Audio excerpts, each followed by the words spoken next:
Okay, it's January 28th, 2019.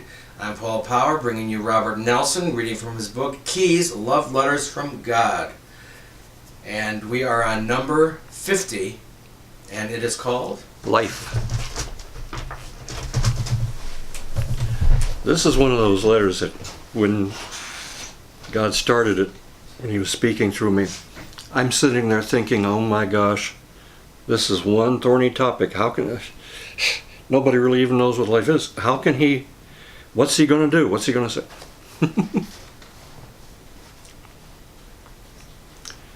How many eons have passed while philosophers and scientists alike have attempted to define this amazing quality called life?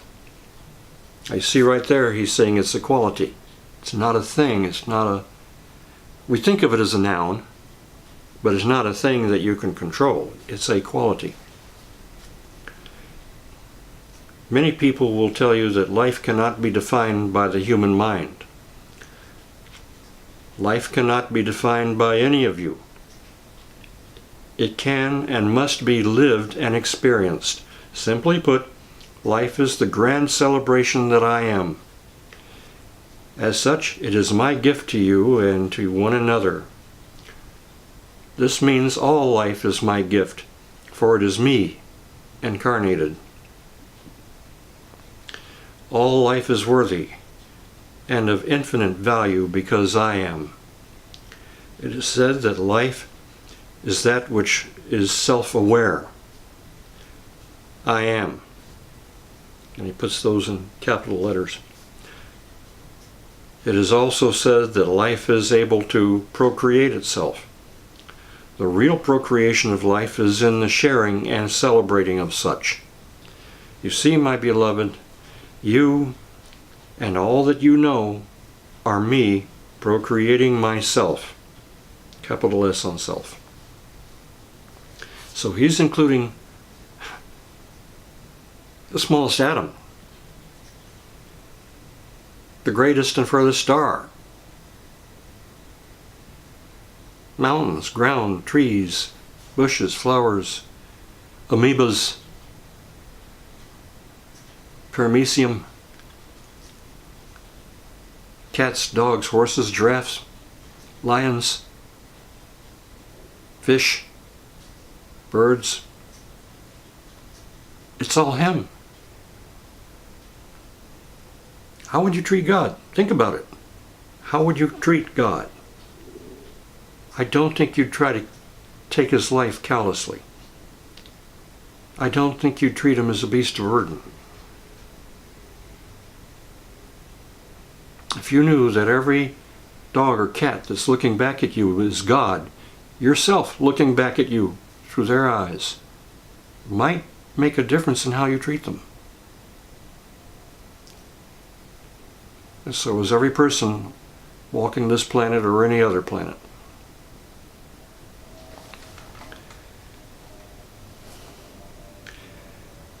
You are by your very nature explorers. This is true because I likewise am an explorer. Well, God's an explorer. And of course, you are me incarnated. Every time you search for a solution to a problem, or that you search for a problem to be solved, you are exploring your existence. Such is a process of exploration and is an opportunity to explore the infinite reaches of worth of the true capital S self. So you see, my beloved, you and I are not separate in this adventure of exploration. Just as you are an explorer race, so am I the author of exploration itself. It's interesting to me here that Keys finished itself in 1985.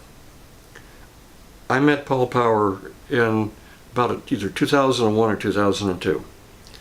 He introduced me to a set of books that are channeled from a being called Zusher, or Zush. And the books are called The Explorer Race. Interesting. You can find them by Robert Shapiro. Yeah. Amazon carries them. Oh yeah. And There's a set of them. They're fascinating, illuminating, and you can read them in any order. However, there is a first one. I highly recommend reading the first one first. And they have a package deal now, I believe. Last time I looked, you can get the first and the second books together. So, there you go. So God was using the term explorer race even back in '85. This is neat. The synchronicities, interconnectedness. There are those who will tell you that there are infinite creators. This is true in that each and every one of you is the creator. You are the creator made manifest. Even creating you is a part of my exploration of myself. As such, the process of sharing is fulfilled. So every person, dog, cat, cow, bird, shark, whale, salmon, dolphin, tree, bush, rose, thistle, herb, and amoeba is the creator, for it is me. So all life is yours to accept and celebrate. Life, however, is not yours to take wantonly or callously. It is one thing to end life or lives in order to protect yourself or those of your family, friends, or nations. This is understood, given your present level of exploration of self. I am well aware that you must eat in order to maintain your present manifestation of life, so this is also understood. To end life with contempt or callousness is a devaluation of yourself in the form of murder. In other words, to waste a life is murder. More will be said on this issue in the next letter. Life is a gift, and as such it is not an assignment. You are free to accept or reject this gift for yourself. You may not reject this gift of life for others. If you do reject this gift for yourself, you will have to face the reasons why you chose to do so. You may choose to lay down your life in order to save others, or in order to refuse to cooperate with an evil. For such decisions are made in the certainty of your eternal being.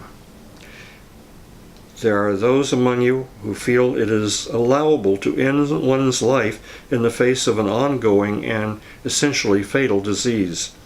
In such a case, the quality of that life, the celebration, exploration, may well seem to be gone. And for others of you, the very conditions stated above may be part of the experiencing and exploration of life, even at its seeming worst. Suffice it to say that if you willingly end your life other than laying it down to save others or to resist cooperating with evil, you will be met with the need to face the reasons and decision for so doing. You will not be judged or condemned. You will face the decision you have made as to its basis. The question will be asked of you, was your decision to end your life rooted in wholeness or in FEAR, false evidence appearing real? If you know you are me incarnated, you are deciding in wholeness. If you are running from a hellish situation, then you are deciding based on seeing yourself as less than you truly are, me incarnated. You must understand that the whole operation that is life, I'm sorry, I misread that.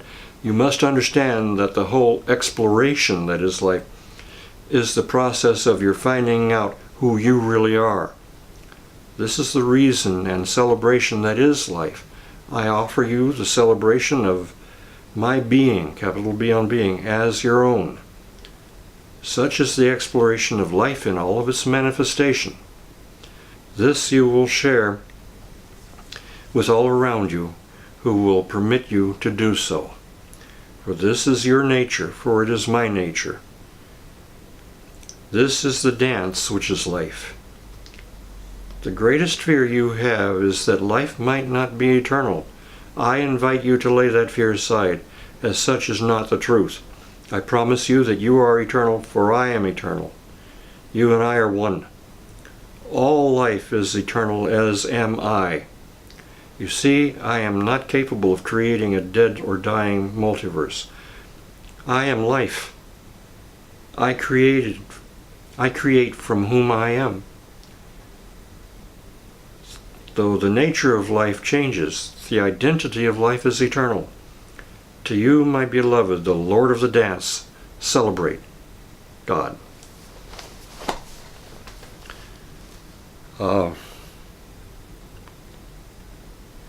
Interesting point about murder, which will be taken up in the next letter. The flow of these letters is amazing again.